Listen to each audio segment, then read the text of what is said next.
Episode 12, The Return of Rama, Forgiveness as Emotional Maturity. Namaste, dear soul.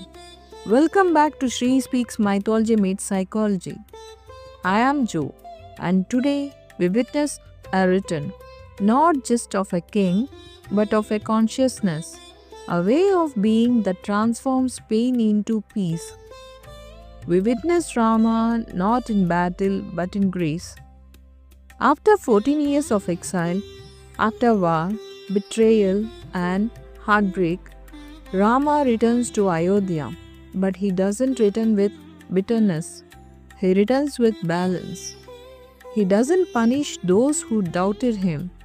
He doesn't seek vengeance against those who wronged Sita. He doesn't let pain become poison. He forgives. Not because he forgot the pain, but because he remembered the purpose.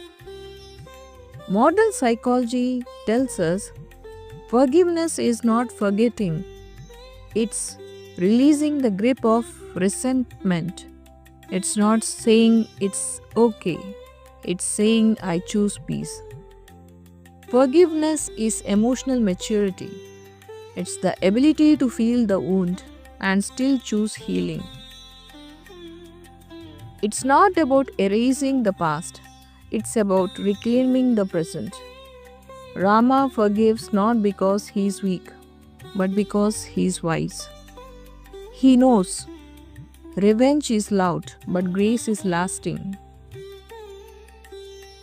Shri, the modern man, carries pain. He remembers every betrayal, every silence, every scar. He wants justice, he wants closure, he wants someone to say, "You were right." But Rama teaches him closure doesn't come from punishment, it comes from peace. Forgiveness is not for the others, it's for the self. It's the act of saying, I will not let your actions define my emotions. Rama teaches us forgiveness is not weakness, it's wisdom. Grace is not passive, it's powerful. Emotional maturity is not about control, it's about compassion.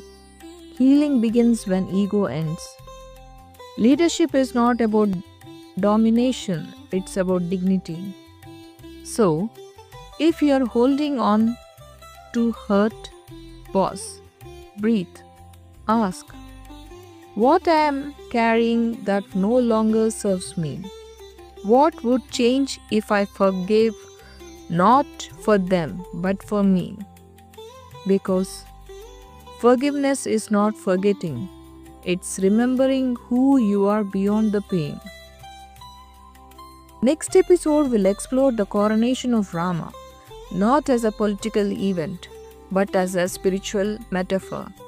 We'll ask, what does it mean to be crowned? Not with gold, but with grace. Until then, remember, you're not alone, you're not broken, you're becoming. Jai Shri Ram and Jai to Shri within you, and the Rama within you. Thank you.